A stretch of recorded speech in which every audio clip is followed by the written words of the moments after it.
નમસ્કાર, super prime ટાઈમમાં આપનું સ્વાગત છે। હું છું અક્ષય। મહત્વના સમાચાર સુરતથી આવી રહ્યા છે। કતારગામમાં કરોડો રૂપિયાની લૂંટની ઘટના ઘટી છે અને આઈટી અધિકારીની ઓળખાણ આપીને હીરા ઉદ્યોગના વેપારીને લૂંટવામાં આવેલ છે।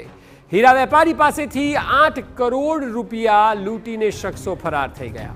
રોકડ લઈને જતા દરમિયાન કારમાં આવેલા શખ્સોએ લૂંટ કર્યાની ફરિયાદ છે। સુરત ક્રાઇમ બ્રાન્ચ અને સ્થાનિક પોલીસે હાથ ધરી છે તપાસ। અચરજ પ્રમાણે તેવો આ કિસ્સો છે। 8 કરોડ રૂપિયા સીસીટીવીમાં દ્રશ્યો સામે આવ્યા છે। એક વ્યક્તિ જે બાઇક પર બેઠો છે, આ સીસીટીવી દ્રશ્યો એક કરોડોની લૂંટ પહેલાના કે જ્યાં આઈટી અધિકારી તરીકે ઓળખ આપીને હીરાના વેપારી પાસેથી 8 કરોડ રૂપિયાની લૂંટ કરવામાં આવી છે। 8 કરોડની લૂંટ કરીને આ શખ્સો ફરાર થયા તેના દ્રશ્યો પણ સીસીટીવીમાં સામે આવ્યા છે। સુરત એક હીરાનગરી તરીકે ઓળખાય છે। અવારનવાર આ રીતના હીરા બજારની અંદર રોકડ રૂપિયા અથવા તો હીરાના લૂંટની જે ઘટનાઓ છે તે બનતી હોય છે અને ખાસ કરીને જે ફરિયાદી છે ક્યાંક ને ક્યાંક આરોપી નીકળતો હોય છે।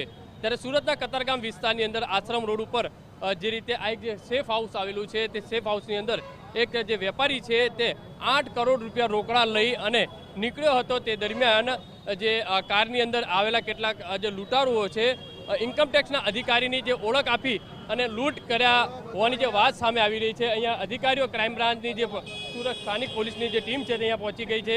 અધિકારી છે પ્રાથમિક તપાસની અંદર શું સાહેબ પ્રાથમિક તપાસમાં શું લાગી રહ્યું છે?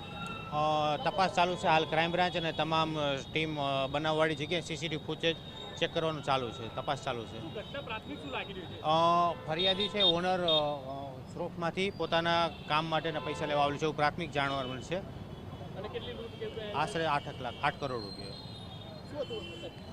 જે રીતે 8 કરોડ રૂપિયા રકમનો જે આંકડો જે સામે આવી રહ્યો છે, પોલીસ દ્વારા અલગ અલગ જે સીસીટીવી છે જે ચેકિંગ જે તપાસ કરવામાં આવી રહી છે, ફરિયાદી છે તેને સાથે રાખીને આખી જે ઘટનાની જે તપાસ છે તે કરવામાં આવી રહી છે।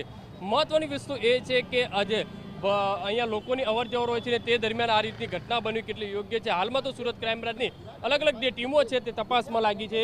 8 કરોડ રૂપિયા રોકમ એટલે મોટી વાત જે કહી શકાય છે। ઇન્કમટેક્સના અધિકારીઓની ઓળખ આપી અને જે લૂંટ ચલાવવાની જે વાત સામે આવી રહી છે।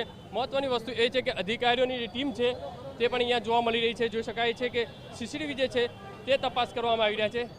સાહેબ શું ઘટના બની?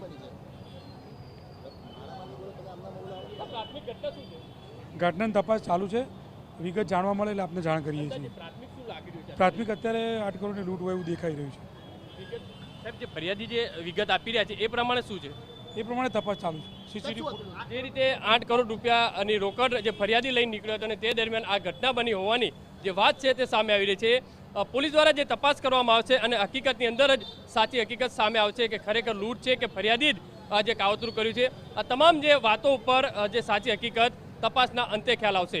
કેમેરામેન સંજય ચંડલ સાથે બલદેવ સુથાર, TV9 સુરત।